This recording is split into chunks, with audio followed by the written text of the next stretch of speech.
The gunshot echoed across the dusty main street of St. Joe, Montana, shattering the peaceful afternoon like a hammer through glass.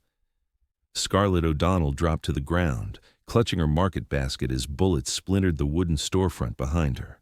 3 men on horseback were firing indiscriminately into the town, their faces obscured by bandanas, terror their only purpose. As townspeople scattered for cover, Scarlett found herself frozen in the open, exposed and vulnerable as death whistled past her ears. "Stay down!" A voice cut through her panic as a strong hand pressed against her back, pushing her flat against the dirt. The stranger's body shielded hers as more shots rang out, his warmth contrasting with the cold fear gripping her chest.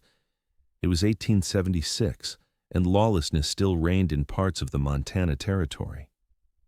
Scarlett had only arrived in St. Joe 6 months prior, after her father's passing had left her with nothing but a letter of introduction to a distant cousin who owned the town's millinery shop. At 22, she'd hoped for a fresh start, not an early grave in unfamiliar soil. "When I count to 3, the man sheltering her whispered, his breath warm against her ear, "you're going to run for that alley. Don't look back. Ready?" Before she could protest, he counted rapidly, and suddenly she was running, her skirts bunched in her fists, heart pounding as she dove into the narrow passage between buildings. The stranger followed, drawing his revolver in one fluid motion. He was tall, broad-shouldered, with sun-weathered skin and eyes the color of a summer storm. "Thank you, sir. Scarlett began, but he held up a hand, silencing her as he peered carefully around the corner. "Town marshal's down," he muttered, more to himself than to her.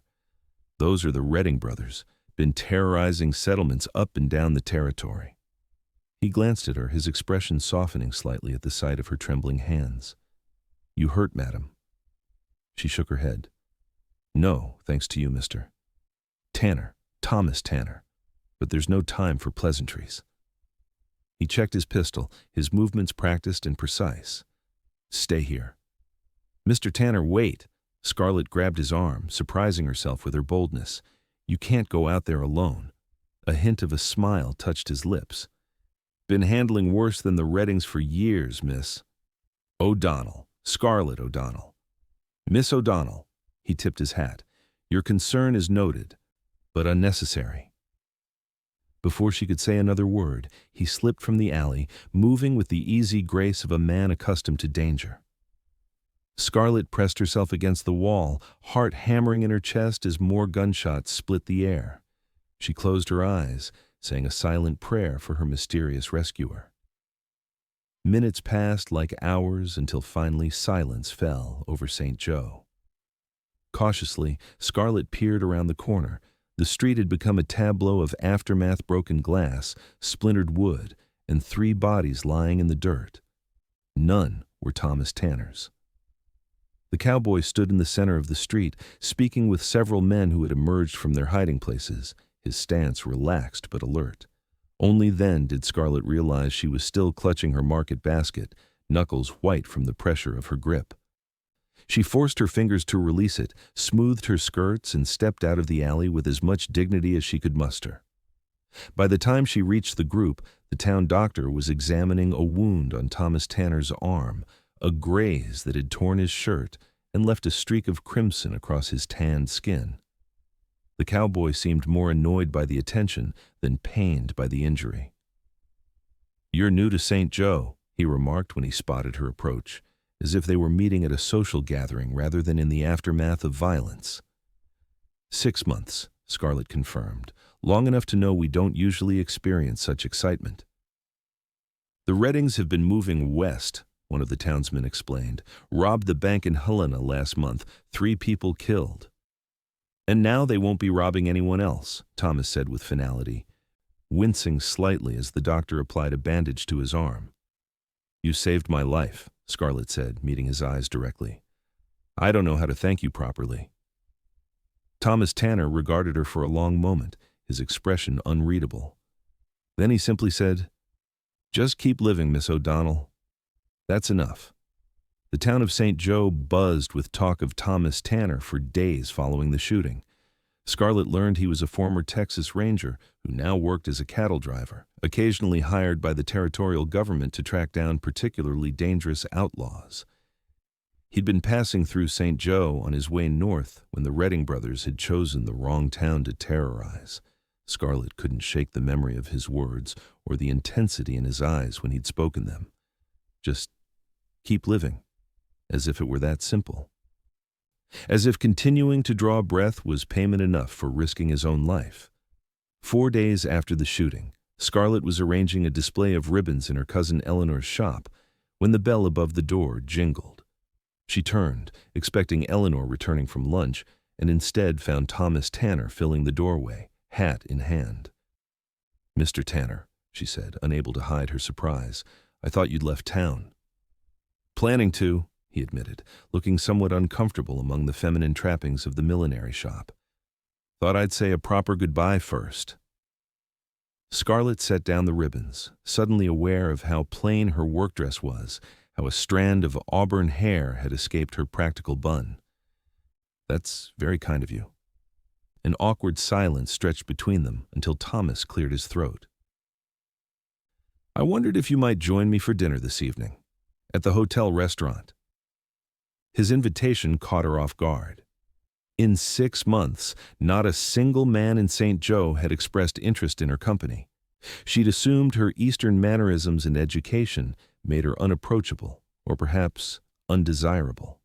Yet here stood this man, this hero from the dime novels, come to life asking to dine with her.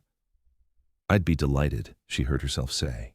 His smile transformed his face, softening the hard edges and revealing a glimpse of someone younger than his weathered appearance suggested. "I'll call for you at 6 then, if that's agreeable." "Very agreeable." She returned his smile, feeling a warmth spread through her chest that had nothing to do with the summer heat. After he left, Eleanor returned, raising an eyebrow at Scarlett's flushed cheeks. "Was that Thomas Tanner I saw leaving our shop?" "He's invited me to dinner," Scarlett admitted, unable to keep the note of disbelief from her voice. Eleanor clapped her hands in delight. "How wonderful! And not surprising in the least. You're a beautiful, educated woman, Scarlett. It's about time someone in this town recognized it." "He's leaving soon," Scarlett reminded her cousin and herself. "It's just dinner." But it wasn't just dinner. Over a simple meal of steak and potatoes, Scarlett discovered a man far more complex than the stoic hero who'd saved her life. Thomas Tanner had grown up on a small ranch in Texas, the son of a hard-working father and a mother who'd taught school before her marriage. He'd learned to read from her extensive library, developing a love for poetry that seemed at odds with his rugged exterior. "Whitman?" Scarlett asked in surprise when he mentioned the poet. "I wouldn't have guessed." Thomas shrugged, a hint of defensiveness in his posture. "A man can appreciate beauty in words as well as sunsets, Miss O'Donnell." "Scarlett," she corrected him, "and I meant no offense. It's refreshing to meet a man who values literature." His expression softened. "And it's rare to meet a woman out here who can discuss it intelligently. How did you come to be in St. Joe, Scarlett?" She told him about her father, a professor of literature at a small college in Pennsylvania, whose investments had failed shortly before his death, leaving her with little choice but to seek help from her mother's cousin. "Eleanor has been kind, teaching me the millinery trade, but it's not the life you imagined," Thomas finished for her. "No," she admitted, "though I'm grateful for it. Many women have fared far worse." Their conversation flowed easily from there, touching on books they'd both read, places they'd traveled, dreams they'd harbored. As the restaurant emptied around them, Scarlett realized with a start that 3 hours had passed. "I've kept you far too long," Thomas said, signaling for the check. "You must think me terribly rude." "On the contrary," Scarlett replied, surprising herself with her boldness. "I was hoping the evening might continue. Perhaps a walk before you see me home?" The night air was cool against her skin as they strolled through St. Joe's quiet streets. Thomas offered his arm, and Scarlett took it, acutely aware of his solid presence beside her. "When do you leave?" she asked finally, voicing the question that had hovered between them all evening. 2 days, he answered. "There's work waiting in Wyoming." "Of course." She tried to keep the disappointment from her voice. "You must go where the work is." Thomas stopped walking, turning to face her in the pool of light cast by a street lamp. "Scarlett, I don't want you to think that I—" He broke off, seeming to search for words. "I'm not a man who makes promises lightly." "I haven't asked for any promises, Thomas." "No, you haven't." His eyes searched her face. "You're an extraordinary woman, Scarlett O'Donnell." Before she could respond, he leaned down and kissed her, a gentle, questioning touch that sent her heart racing. She responded in kind, allowing herself this moment of connection, knowing it might be all they would ever have. When they parted, Thomas rested his forehead against hers. "I should take you home before I forget myself entirely." They walked the rest of the way in a charged silence, fingers intertwined. At Eleanor's door, Thomas kissed her once more, a kiss that felt like both hello and goodbye. "Good night, Scarlett," he whispered against her lips. "Good night, Thomas." She watched from the window as he walked away, his tall figure gradually swallowed by the darkness. Only then did she allow herself to acknowledge the truth. She was falling in love with a man who would be gone in 2 days' time. The next morning brought unexpected news. A telegram had arrived for Thomas. The cattle drive he was meant to join had been delayed by 2 weeks due to flooding along the planned route. When he appeared at the millinery shop to share this development, Scarlett tried to temper her joy at the prospect of additional time together. "2 weeks isn't much," she said carefully, "but it's more than we had yesterday." Thomas took her hand. "I'd like to spend them getting to know you better, if you're amenable." Those 2 weeks became the most transformative of Scarlett's life. Each day, Thomas would call for her after the shop closed, and they would spend the evening together dining, walking, talking for hours on the porch of Eleanor's home.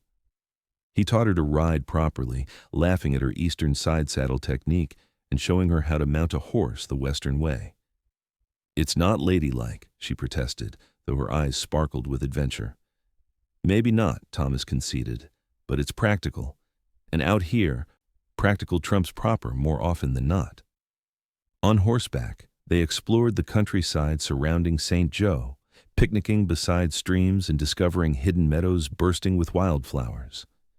In those quiet moments, away from town and its watchful eyes, their kisses grew more passionate, more desperate, both acutely aware of the countdown hanging over them.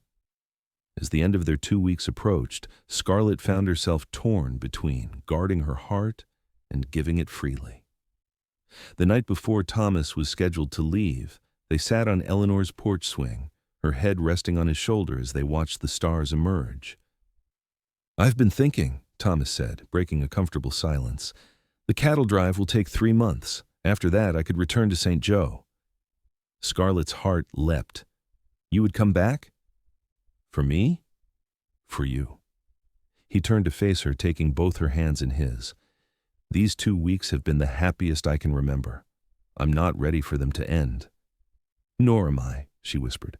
"I can't offer much, Scarlett. My life is unsettled, dangerous at times."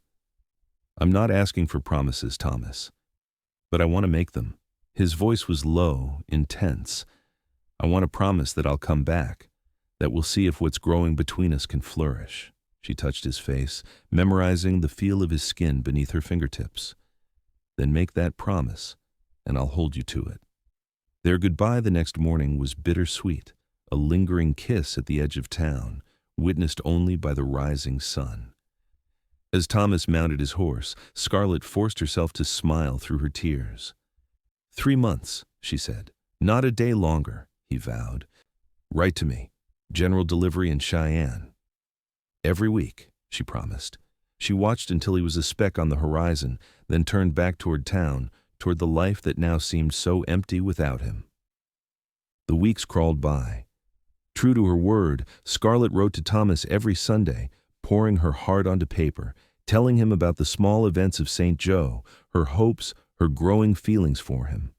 His letters came less frequently. Cattle drives left little time for correspondence, but each one was a treasure, filled with descriptions of the Wyoming landscape, the characters he worked alongside, and increasingly tender expressions of his own emotions. "I never expected to find someone like you," he wrote in one letter. someone who makes me question the path I've chosen.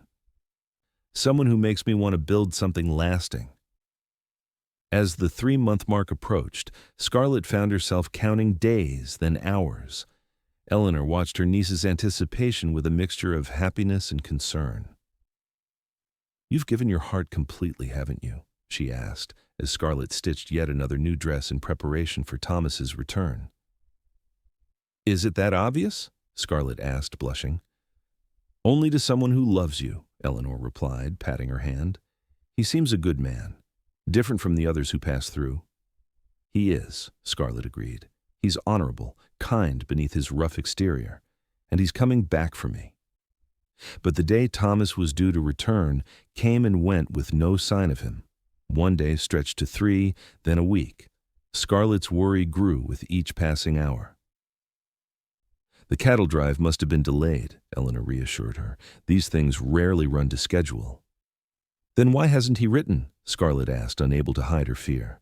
"Something's wrong, Eleanor. I can feel it." 2 weeks after Thomas's expected return, a stranger arrived in St. Joe asking for Scarlett O'Donnell. He introduced himself as Samuel Wilson, foreman of the cattle drive Thomas had joined. "Mr. Tanner asked me to deliver this personally," he said, handing her a letter. "He wanted to come himself, but circumstances prevented it." Scarlett's hands trembled as she broke the seal.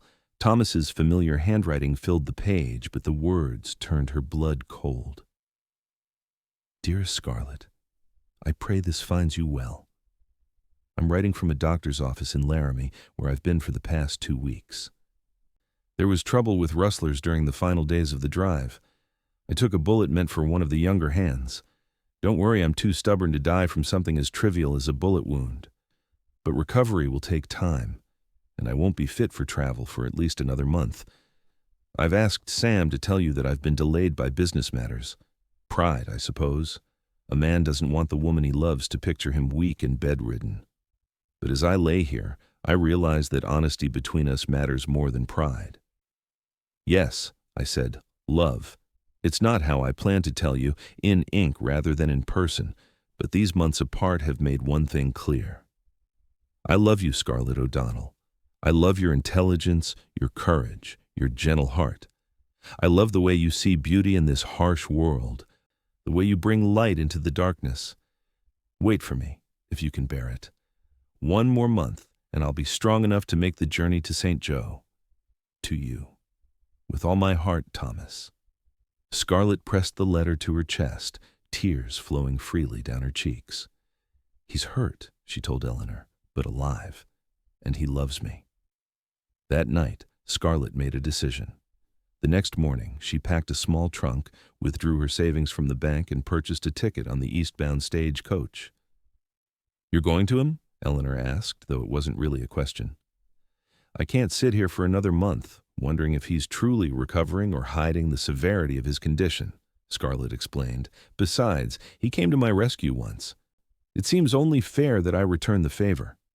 The journey to Laramie was arduous, 3 days of bone-jarring travel over rough terrain, sleeping upright between strangers, eating hasty meals at way stations. But discomfort couldn't dampen Scarlett's determination. When the stagecoach finally rolled into Laramie, she wasted no time finding the doctor's office Samuel Wilson had mentioned in his supplementary note.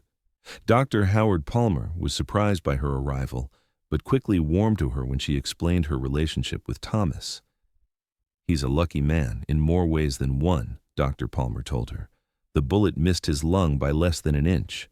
Still, it did considerable damage. He's been staying at the boarding house across the street. Mrs. Givens has been looking after him." Mrs. Givens, a kindly widow, showed Scarlett to Thomas's room. "He's been a model patient," she said with a wink, "except for his determination to leave before he's fully healed. Says he has someone waiting for him." "Not anymore," Scarlett replied softly. She knocked gently on the door. A familiar voice called, "Come in," and her heart leapt at the sound. Thomas was sitting in a chair by the window, a book open on his lap. He looked thinner, paler than she remembered, but his eyes widened with disbelief and joy when he saw her. "Scarlett." He started to rise, then grimaced in pain. "Don't get up," she said quickly. crossing the room to kneel beside his chair. "I came as soon as I received your letter." "You shouldn't have made such a journey alone," he protested, even as his hand reached out to touch her face, as if confirming she was real. "I couldn't wait another month to see you," she admitted. "Not when you were hurt. Not when I needed to tell you in person that I love you too." Thomas's eyes shone with emotion. He leaned forward, ignoring whatever pain the movement caused, and kissed her deeply. "I was coming back to ask you to marry me," he murmured against her lips. "Ask me now," she whispered. "Scarlett O'Donnell, will you be my wife?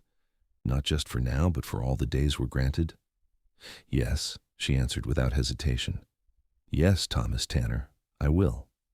They were married 2 weeks later in Laramie's small church, with Dr. Palmer and Mrs. Givens as their witnesses. Thomas was still recovering, but strong enough to stand beside Scarlett and pledge his life to hers. She wore a simple blue dress she'd sewn during their separation, with wildflowers in her hair. "Not the wedding you deserved," Thomas apologized as they sat together in their rented room that evening. "It's exactly the wedding I wanted," Scarlett corrected him. "You're all I need to be happy, Thomas." As Thomas regained his strength, they discussed their future. He'd been offered a position as deputy marshal in Laramie, but hesitated to accept. "It would mean settling here, not returning to St. Joe," he explained. "Would that disappoint you terribly?" Scarlett considered the question thoughtfully. "Eleanor would miss me, but she's been talking about selling the shop. She has a gentleman caller from Helena who's proposed marriage." She took Thomas's hand. "Home isn't a place for me anymore, Thomas. It's wherever you are." By the time autumn painted the Wyoming landscape in brilliant golds and reds, Thomas had fully recovered and accepted the deputy marshal position. They purchased a small house on the outskirts of Laramie, close enough to town for Thomas's work, but with room for the garden Scarlett eagerly planned. Eleanor visited at Christmas, bringing Scarlett's remaining possessions and news from St. Joe. She had indeed sold the millinery shop and would be marrying her gentleman caller in the spring. "You two have inspired me," she told them. "Life is too short not to seize happiness when it appears." That winter was the happiest of Scarlett's life. She and Thomas created a home together, learning each other's habits, preferences, dreams. He taught her to shoot. A marshal's wife should know how to protect herself, he insisted, and she taught him to appreciate Shakespeare beyond the required reading of his youth. In the evenings, they would sit before the fire, sometimes reading aloud to each other, sometimes simply talking about their day. Often, Thomas would pull her onto his lap, his arms encircling her waist, his lips finding the sensitive spot behind her ear. "I never thought I could be this happy," he confessed one such night. "I spent so many years moving from place to place, never allowing myself to form attachments." "What changed?" Scarlett asked, turning to face him. "You did," he said simply. "From the moment I saw you in that street in St. Joe, something inside me knew you were different, that you were worth staying for." Spring brought news that filled their home with even greater joy. Scarlett was expecting their first child. Thomas's reaction, a mixture of elation and terror, made her laugh and cry at once. "I don't know the first thing about being a father," he admitted, placing a reverent hand on her still flat stomach. "And I know nothing about being a mother," she reminded him. "We'll learn together." As Scarlett's pregnancy progressed, Thomas became increasingly protective, worrying over every discomfort she experienced. When a group of outlaws threatened Laramie that summer, he insisted Scarlett stay with the doctor's family until the danger passed. "I can't risk losing you," he told her, his voice rough with emotion. "Either of you." Scarlett understood his fear. She shared it whenever he pinned on his badge and walked out the door, but she refused to live in its shadow. "We can't spend our lives afraid of what might happen, Thomas. That's not really living." Her words echoed those he'd spoken to her that fateful day in St. Joe, and the irony wasn't lost on him. "Using my own philosophy against me," he said with a rueful smile. "Just keep living," she reminded him. "That's what you told me was thanks enough for saving my life. Now I'm telling you the same." Their son, William James Tanner, was born on a crisp October morning in 1877, almost exactly a year after Thomas and Scarlett had wed. He had his father's storm gray eyes and his mother's auburn hair, a combination that Thomas declared perfect, just like his mother. Motherhood came naturally to Scarlett, though the sleepless nights and constant demands of an infant were a shock to her system. Thomas proved an attentive father, often walking the floor with William when he was colicky, singing old trail songs in his deep baritone. "You're going to spoil him," Scarlett teased, watching them from the doorway one night. "Probably," Thomas agreed unrepentantly, "but we turned out all right being loved. He will too." As William grew from infant to toddler, Laramie grew as well, the railroad bringing new settlers and new opportunities. Thomas was promoted to town marshal when his predecessor retired, a position that brought greater responsibility but also more regular hours. "I never imagined I'd be happy putting down roots," he confessed to Scarlett one evening as they sat on their porch, watching William chase fireflies in the yard. "My father was a restless man. I thought I had inherited that trait." "Perhaps you just needed the right reason to stay still," Scarlett suggested, leaning against his shoulder. "The best reason," he agreed, kissing the top of her head. In 1879, their family expanded again with the arrival of Sarah Eleanor Tanner, a strong-willed little girl who had Thomas wrapped around her tiny finger from the moment she was placed in his arms. "God help us when she's older," he muttered, gazing down at his daughter's face. "She already knows exactly how to get her way." Like father, like daughter, Scarlett teased. The years passed in a blend of ordinary days and special moments. William's first day of school, Sarah's first steps, holidays and birthdays marked with simple celebrations. Scarlett occasionally wrote articles for the Laramie Sentinel, drawing on her education and love of literature.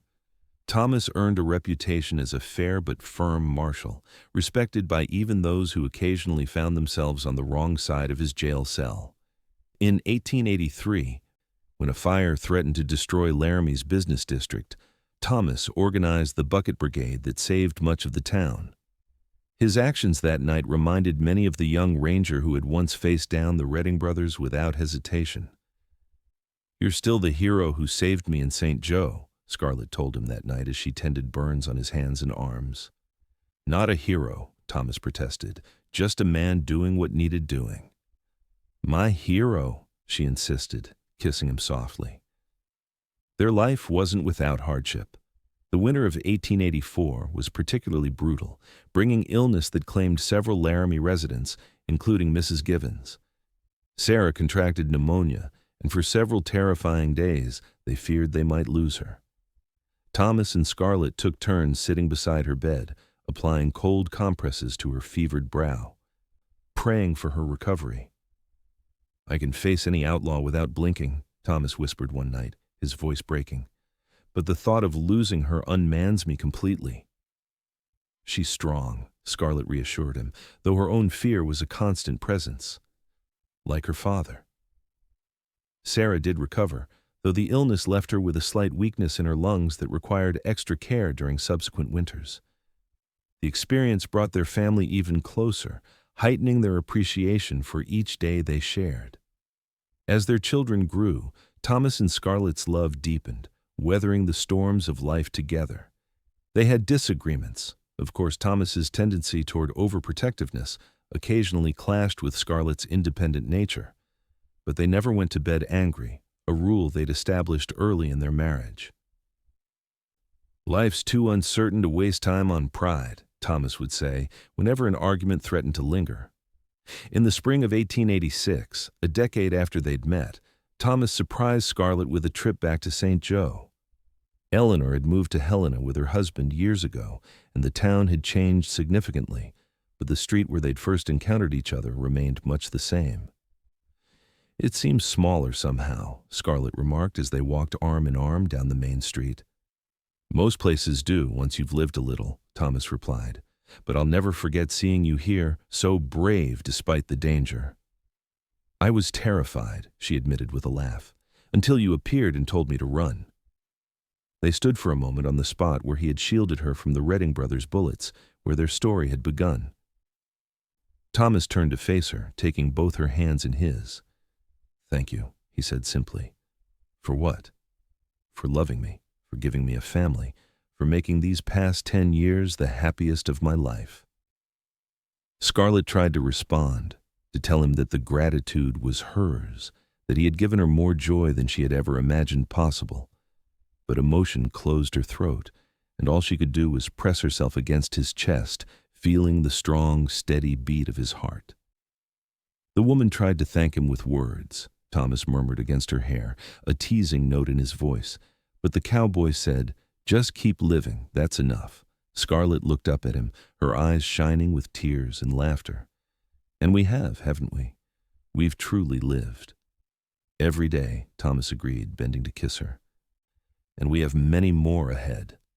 As they walked back to their hotel, hands clasped tightly together, Scarlett reflected on the strange twist of fate that had brought them together, a chance encounter, a moment of courage, a simple act of protection that had blossomed into a lifetime of love. The young woman who had once felt adrift in an unfamiliar town had found not just safety but purpose, not just a protector, but a partner.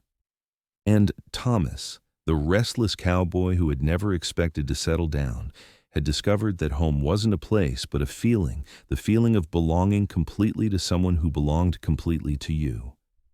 Together, they had built a life neither could have imagined alone, proving with each passing year that sometimes the greatest adventures don't require constant movement, but rather the courage to stand still and let love take root.